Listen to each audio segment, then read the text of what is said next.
بناتي اللي يعانون من تساقط الشعر، اللي يعانون من فقر الدم، تابعوا الفيديو للنهاية. اليوم راح نسوي وصفتين للشوندر المسلوق بطريقة رهيبة، خصوصا الطريقة الأولى. منو راح ياكلها يسألكم شنو الوصفة. بيها شغلة يعني بيها شغلة غريبة بس تنطيها طعم رهيب. هنا أنا بالبداية طبعا الشوندر أنا سالكته، راح أقطعه بالشكل اللي انتو تحبوه.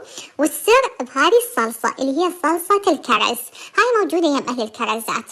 الشوندر من السلقوه شوية بقوا المي مالته، لأن هذه الصلصة ويا المي مالته دمار.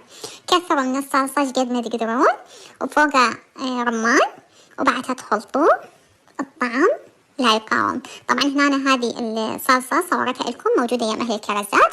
وخلوه بحافظة بالثلاجة أسبوعين بالثلاجة، ما عليه أي شيء. يوم يطلعوا أكلوا من عنده كلش طيبة. هنا الطريقة الثانية اللي هي الشوندر المسلوق، ثرمته ناعم وفوقه رمان، وفوقه كرفس أو معدنوس ثرمه ناعم، وفوقه دبس رمان. أهم شي يكون دبس رمان الأصلي، هذا مال الشمال اللي عندنا موجود يم أهل الكرزات كلهم تلقون يمهم. وفوقه النارنج، طبعا ويا النارنج كلش أطيب. وتخلطوه وألف عافية. وكل ما سويتوها من وقت خليتوها هيك يعني تاخذ المونة مالتها تطلع أطيب. جربوا الطريقتين أو الوصفتين وكتبوا لي رأيكم بيها، خصوصا الوصفة الأولى متأكدة راح تعجبكم. وألف عافية.